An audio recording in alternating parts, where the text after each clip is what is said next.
music for Lagos. 102.3 Max FM. What are we talking about? The case of a very, very influential Nigerian politician, Ike Ekweremadu, his wife, and a medical middleman that have been found guilty of an organ trafficking plot after they brought in a young man to the UK from Lagos. Now, they said that they conspired to exploit the young boy for his kidney, the first of such case under modern slavery laws.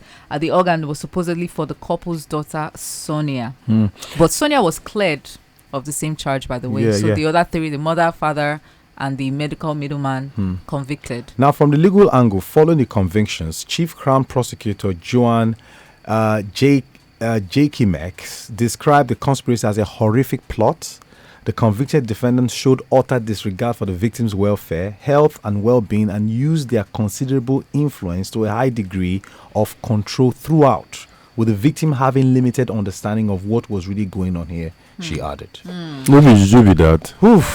So we're also looking at, organ trafficking in general. Like, if this had happened in Nigeria, if this young boy had cried out to a Nigerian police or gone to the police to complain, what would have happened? The Nigerian police, they are our friends. So, of course, they would have smiled at the boy. I'm trying to imagine. I say, do you have evidence? So that we can go and at least follow this up on your behalf. And I want to believe we would not have any evidence, and that may kind of truncate the case here in Nigeria. Okay. It would have been almost impossible to follow up here in Nigeria. But, the least the boy needs to prove abroad is the fact that he's now on foreign soil. And he could not have afforded that trip on his own. Someone got him there. So that's already trafficking.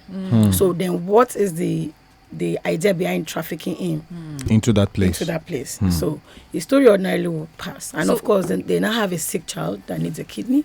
So the story they just added up over there. So what laws would have addressed such an issue? If somehow the police found evidence, what laws would have addressed?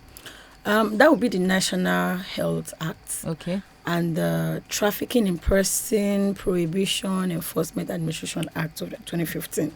Both laws made provision against organ harvesting, and particularly Section 20 of the Trafficking in Person Prohibition Enforcement Administration Act mentioned the fact that whether you are going to get it forcefully or you are going to plead with the person, whether you are going to take it in exchange for debt, like the person is owing you money and you're saying you can pay me with your organ, or whether you're going to pay, whatever the case may be, as long as you're going to harvest another person's organ, is not allowed. But does these things happen in Nigeria? It does happen. Because the only thing we hear about is ritual. They're using it for ritual. But the question I really want to ask now is, can't organ be legally donated just the way people go to donate blood? I think that should be a solution the government should look into. I personally would suggest that there should be a regulated process where people can easily donate their organ in exchange for money. And then the government can also then set up committee as to who gets the organ so that it doesn't end up in the hand of the rich. There can be a pool where I think they're doing that already in Iran, where you can donate your organ in exchange for money. And then they then look through the list of those who needs it and certain protocols as to who gets it. But I don't think this is going to work in Nigeria because people work out with one. It's not going to work in Nigeria. I remember there's a milk bank that I visited. So entering the milk bank place. So milk bank, yes, where breast milk. Yeah, breast milk. So you donate your breast milk. If nursing mothers go there to donate some milk, and the owner was saying, yeah, it's free. Everybody come here freely to come and donate and go. And lo and behold, when I walk out of the gate going, I was seeing one of the mothers say, they never give me my money. That was shouted, they never give her money, which means invariably she was supposed to be paid. So this free thing, I don't think it's going to even work in Nigeria here. If you're saying donate anything free, somebody must come and say, I want to get paid. Yeah. And that's the only thing that... No, she didn't say free. She said if you are donating your organ, you have to do it for money, that there should be regulation for that to happen, for monetary gains to come in exchange. Because nobody will go and drop their kidney for free now.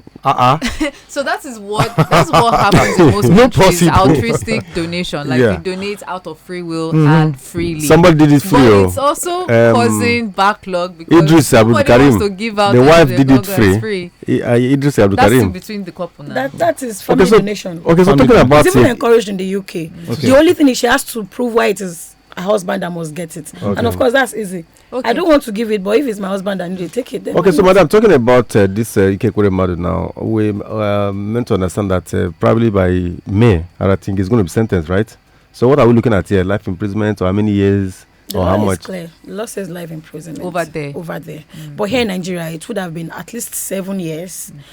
Or an option of fine of 5 million or both. So what that means is that under if he's sentenced, trafficking in person anyway, because the National Health Act prescribed us 2 years, not less than 2 years. You know, the interesting thing is he's high-ranking former deputy Senate president. Who has served for how many times? That's quite big. Didn't the government try to do anything on his behalf? Yeah, government of Nigeria doesn't intervene. He was pleading his innocence all through. Did we do anything? Oh, they did. Okay. They did. You know, the Nigerian High Commission to the UK tried to weigh in on his bail conditions. Like, look, he would not pose a flight threat, because the reason his initial bail was denied was because the UK government said he was going to pose a flight threat, which means that he can try to escape the jurisdiction. Okay. And when they were going to revisit that issue in December of 2022, the Nigerian High Commission to the UK said it won't pose a flight threat. They even proposed that this anklet be, put on his leg so that they will be able to monitor him. The AG also wrote, the Attorney General of the Federation also wrote to the UK government. Many Nigerian influential people tried to weigh in, but the UK government just refused. And of course, that would not have happened here in Nigeria. In Nigeria, there is a possibility that will be granted bail on self-recognizance. That, look, you are a popular person, so you can go, we trust you. Hit music for Lagos. 102.3 Max FM.